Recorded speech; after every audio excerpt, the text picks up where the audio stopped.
Okay, so good evening, everyone. So I'd like to welcome you all to this talk on fatherhood in crisis. And it's part one because it's actually based on a book. No? So it's this book. Don't know if you can see it. But it's by Father Miguel Fuentes.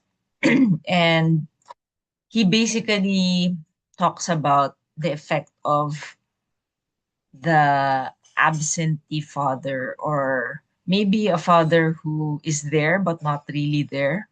Okay, and how that really connects to the spiritual life and the impact on our faith in God. So it's very interesting, and I have to say, no, I thought I knew about fatherhood and the roles of mothers and fathers because I'm into the pro-life movement as well. But I have to say this book really surprised me a lot. I learned a lot that I didn't know before. And could I have a raise of hands to see who are the parents here? It's so fascinating. No, if you can find this book, I think it's available online.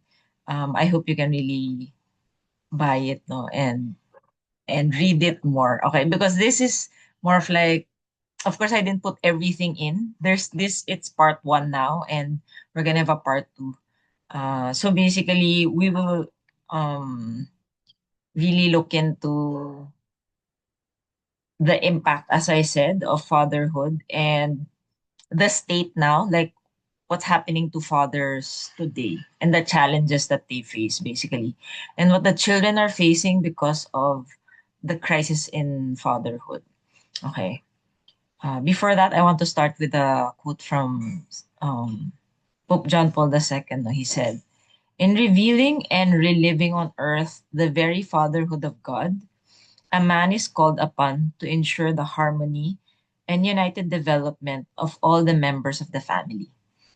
Okay, so in revealing and reliving on earth the very fatherhood of God, a man is called upon to ensure the harmony and united development of all the members of the family. So we really see that the crisis that we suffer in our times, all the things that's going on. In the Philippines, it's corruption. I know there are people here from Malaysia, no? Um, Wars or crime, poverty. Father Fuentes, his thesis is that everything really goes back to the crisis of fatherhood. And it can be eventually linked even further to the destruction of the family. And I would say this is one of the greatest wounds that the modern culture and society is suffering right now. No, abortion, adultery, irregular unions. Like concubinage, living in. Um, Homosexual people who adopt children. Okay, these are all attacks on the traditional family as we know it, no, and as God designed it. And we can really say that one of the worst effects of that destruction of the family unit is the destruction of the father figure or the paternal figure. And what's really striking is because the children, especially when they are young, they are up to a certain age. I'm not sure if it's 6 years old or 3 years old, but up to a certain age, the children will always really prefer the mother, no? Because, you know, physically speaking, they could be breastfeeding, and at that age, it's really the mother who's like the primary caregiver. And that's why when the father's absent, the effect is really more striking and it becomes more common because if separations happen, it's like automatically almost children are given to the mother, or the even the state in a way will be biased towards the mother to give the children to the mother. And we will see that after the very young age of children, actually, the primary caregiver in a way shifts to the father.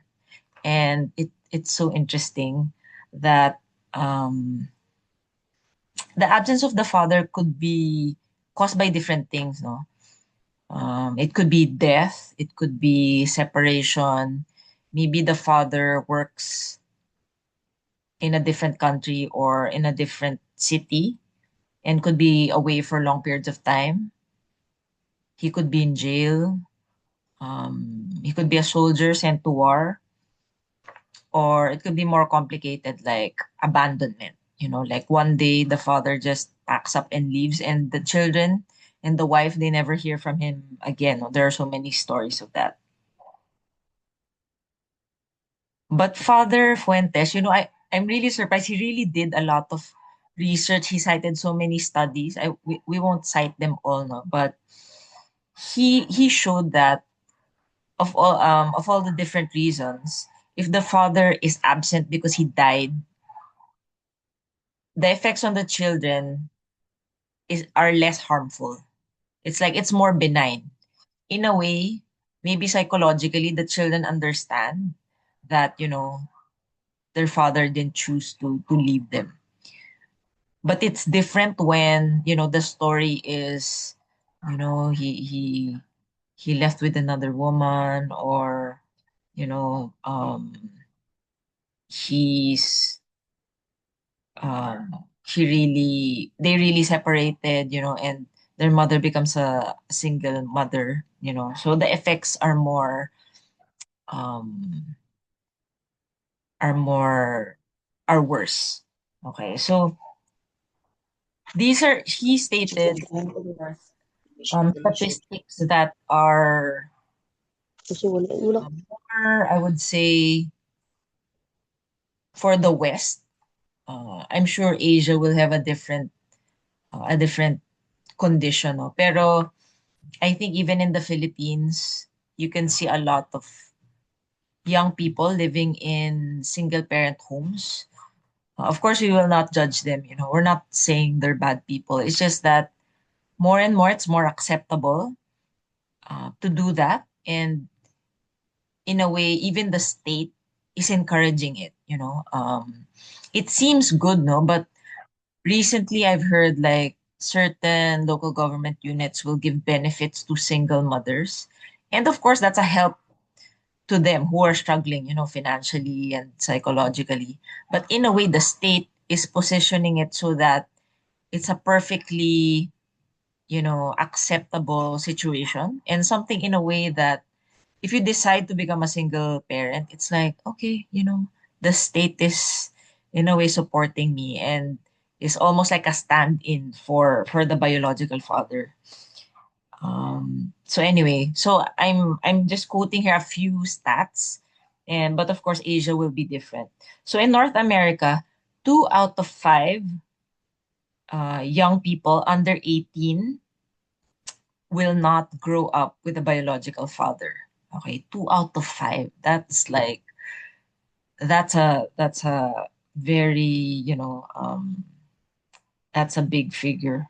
And for white people, for you know white kids, they will not, only 25% of them will grow up with a biological father until they are 18. If they are black, this number is 5%. Can you imagine? 5%, 25 versus 5%. So actually, I don't know if you guys heard about Charlie Kirk, but this was really one of the things he debated frequently about, the issue of race in the US. It's very complicated. People think it's racism, but actually it's the epidemic of fatherlessness, because the black community, they really struggle with fatherlessness. And as we will see later, fatherlessness is really strongly linked with crime and delinquent behavior. Okay, so um, those without fathers, those who are born with single mothers, they are more prone to have psychological dysfunctions. And this is based on a study where they monitored 17,000, 17,000 children for 17 years. So in a way, it's not just like isolated cases, but of course, this is really, like a strong piece of evidence to show that there is a connection. Okay. They also have a elevated risk, those who grow up without fathers, to have emotional, educational, and developmental problems. So it's very challenging for those who just grew up with a mother. Um, and you know, the problems. When I was reading this, I'm like, oh, it's so challenging. And the book says it's especially challenging for young men to grow up without a father figure. Of course, there's also effects for women, no? So it's not like they're not affected. They're also affected. So if you grow up without a father, you will be more prone to, commit homicide, to engage in juvenile delinquency, to get involved with drug addiction and sexual offenses. Okay. And I think this is really the core problem of the Black community, like places in the US. It's not, okay, this is a different topic, no? And I'm currently reading about, the race, critical race theory in the US and how it's actually more complex issues like fatherlessness and poverty more than systemic racism, which is always being pushed in the media. It's very interesting. So anyway, so Father Miguel says here that based on a lot of studies, the presence of the father is really linked to the control of our impulses. Okay, so if we ourselves or maybe our children, they have problems, they're struggling with controlling their impulses. They know it's wrong, but they still do it. Um, that is linked actually to the maybe the quality of the father's presence, in the home. And surprisingly, even empathy pala. No? So all this time, I always thought empathy was, in a way, a function of the mother's influence. Kasi, di ba, nurturing, like interpersonal. Mothers are seen as like the bearers, or in a way, they train their male children, especially, to have more empathy. But actually, Father Miguel in his book shows that it's actually the father. No? So, um, maybe even as adults, no, if we're wondering, why don't I care about other people so much? Maybe it goes back to, the quality of um, the father's presence in the home. Okay, so interesting also to look at is the confusion that is caused by father absence. Okay, and I will take this quote from Tony Anatrella. He's a specialist in social psychology. He writes, beginning several years ago, the relative lack of the role of the father in the psychic and social structure of many people has been noticed. Disorders of filiation and sexual identity, confusion between what is imaginary and what is real, the increase of addictive behavior, that is, dependence through drug addiction, which indicates a difficulty in filling the interior emptiness, bullying, which is a sadistic and destructive relationship, and juvenile violence are its primary symptoms. Okay, so basically, what he's saying is, the problem we're having now with, like the LGBT um, situation going on, which is like a very small minority encroaching on and trying to impose everything, its so-called rights, their so-called pronouns on the greater population, and even their belief, that, like I'm a woman trapped in a man's body. All of that Tony Anatrelas is saying it goes back to the absence of the father, or maybe the father is present but not really there, not really present. Okay, so it's very interesting uh, to note that it's like all of a sudden there are so many young men and young women struggling with their sexual identity. Like so many people are confused. And Tony Anacella is saying it's because the father is not there. Okay. And, maybe if he's there, he's not there, or maybe he's a he's a negative father figure. Okay. So um yeah. Okay. It might sound a bit depressing right now, but we'll be going to the good part eventually. Okay. Um One of the things also that I really found interesting is that um, Father Miguel is saying, based also on the studies. Of course, he didn't do his own research, but he compiled a lot of statistics and research that this is a shocker, okay, for especially for the Filipinos here, because the Philippines is a matriarchal society, okay. What the research is actually saying is that the absence of a mother is not nearly as bad as the absence of a father. And I'm like, what? That is like, I think this is probably so far, my most shocking, oh, you missed it. I don't know. Did my internet glitch? Okay.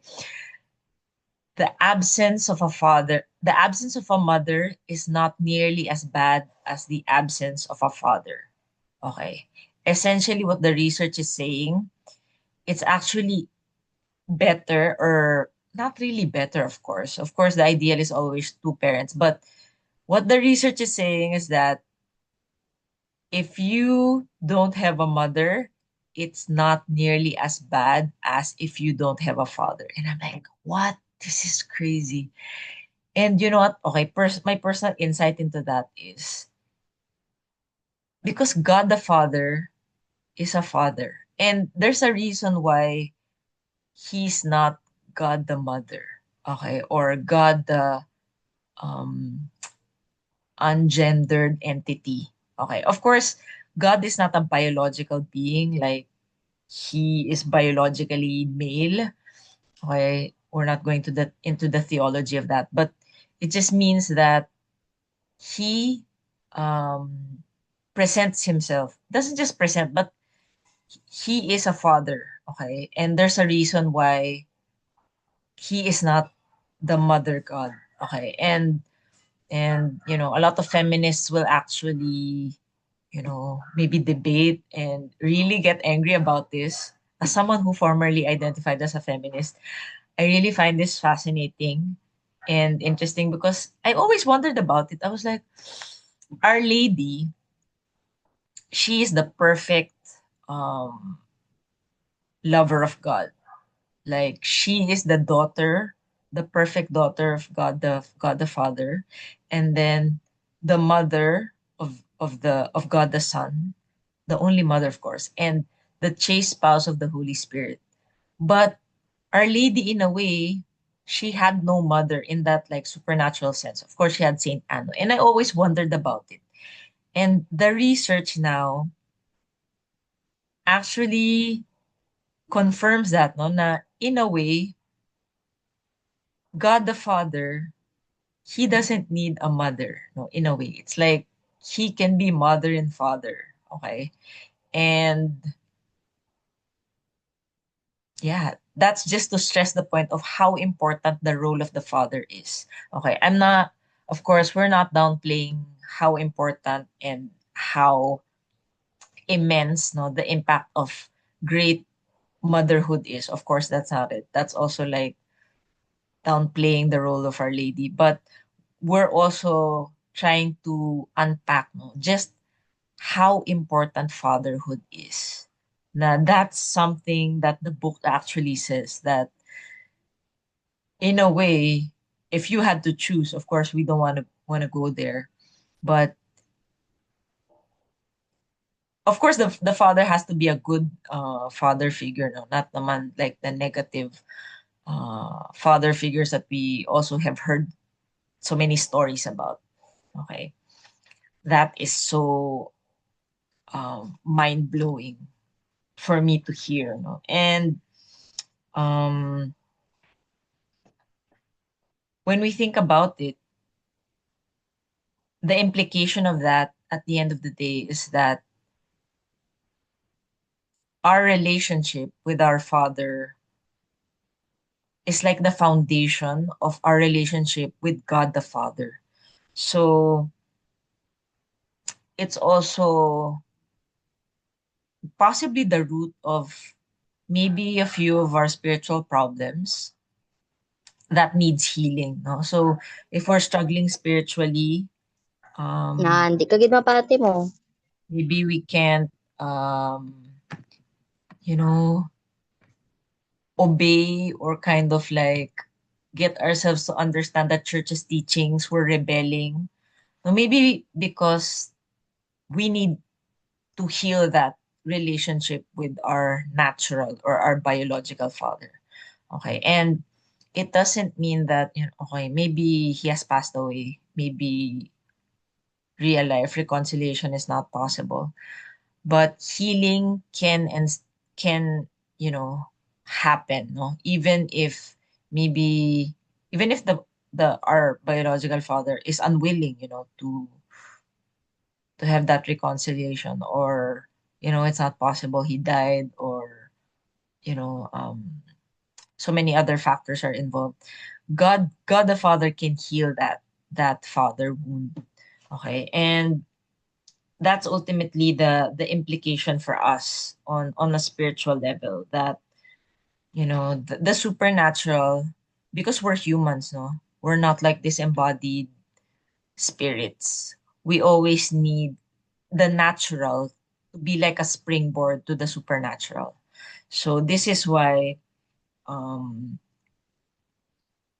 if we had, trauma, or maybe unresolved issues or hurts, or even if it's ongoing, no, with our with our fathers in our lives, and it could be really serious, no, it could be even manifesting physically, like we could be struggling with lifelong disorders or diseases, because it's not processed, then the body will express it, no, in a way, no. um we can ask God for that healing, and it's not impossible, because of course, um yeah, God is ultimately the best father. And even if we had really good uh, role model fathers, they're not perfect, no? And even the most, I would say, even the most pious, the most virtuous fathers have also messed up at some point. And there could be memories, or there could be things that we haven't let go of, and that affects us until now. So the culture, you notice how the culture, in a way, downplays the role of the father. I think a study was also made of this. Like in the US, they track the the characterization of fathers and men in sitcoms, like family, um, like comedy shows and sitcoms. It's like the fathers are always painted as buffoons. They're like stupid, they're clueless, they don't know what they're doing. And the mothers are, or the women in general, are like, they know what they're doing, they're clever, they're smart, they're strategic. And I think that's not by chance. I think it's even intentional, because precisely the reason that fatherhood is so central and so important to our well-being, that Satan attacks fatherhood. And, you know, masculinity, of course, it's like at the core of fatherhood. You can't really be a father without being a man first, obviously. No, so that's why we see so many effeminate men, weak men, because yeah, first of all, because they never saw what real fatherhood, real manhood looked like. No, it was not modeled to them. And it's a struggle, but it's not, the last say. It's not like full stop and that's the end of the story. We can, ask for the grace and respond to the grace to actually find that healing fatherhood in our Lord Jesus, of course, and in the other virtuous men that our Lord will also bring into our lives, no? Through priests, through uh, good people, friends, maybe mentors, teachers that our Lord will send us. No? If we are women, of course, our fathers also had a great impact on us. If we are men, all the more. Okay, and it doesn't mean that you know um, even if we had the worst childhood or the worst experiences with our father, it doesn't mean we can't get over that. Okay, so God is still gracious. God is merciful that He can actually make those bad experiences in a way like a stepping stone for us to become the men and women that we are meant to be.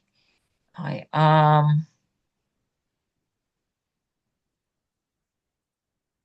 Susan. Hope you can share this with Bishop Meshona, Chairman of CBCP Markets. Yeah, I hope so too. It's such a good book.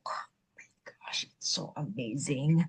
And there's also this is not in the book naman, pero it's like something that I personally read. It's the Grant Study. It was done by Harvard researchers. I always reference this because it's so fascinating. It's a 75-year study that tracked, I think, Harvard graduates from different demographics. So there were middle class, upper middle class. There were, I think, scholars, but they got to study in Harvard, so they were maybe lower class. And they had different setups, no? They had single parent setups. They had families who had both parents and all that. Good relationship with the father, not so good, different permutations of that. And they found that those who had good relationships with their fathers would tend to, in later in life, enjoy their lives, no? Even as old people. And for me, that's even that alone is like wow, because it's so common to see. How when people get old, they get really cranky and like nobody wants to be with them. We don't want to be those people. Um, that's linked to a good relationship. Oh my god. Yay. I don't know if that got in, no. We Yay. missed it. Oh, which part? Ano ba yan? My net is so The weak. Harvard study, That's it? longitudinal. Everything? You didn't hear anything about the Harvard study? After you said it, wala. Okay. I don't know on the recording if it's going or not. Okay, anyway. So the Harvard study, the grant study, so it had different kinds of um participants, like well-off Harvard graduates. I think they were all of the same age, I guess. So there were people who were middle class. It's not ongoing. Oh, okay.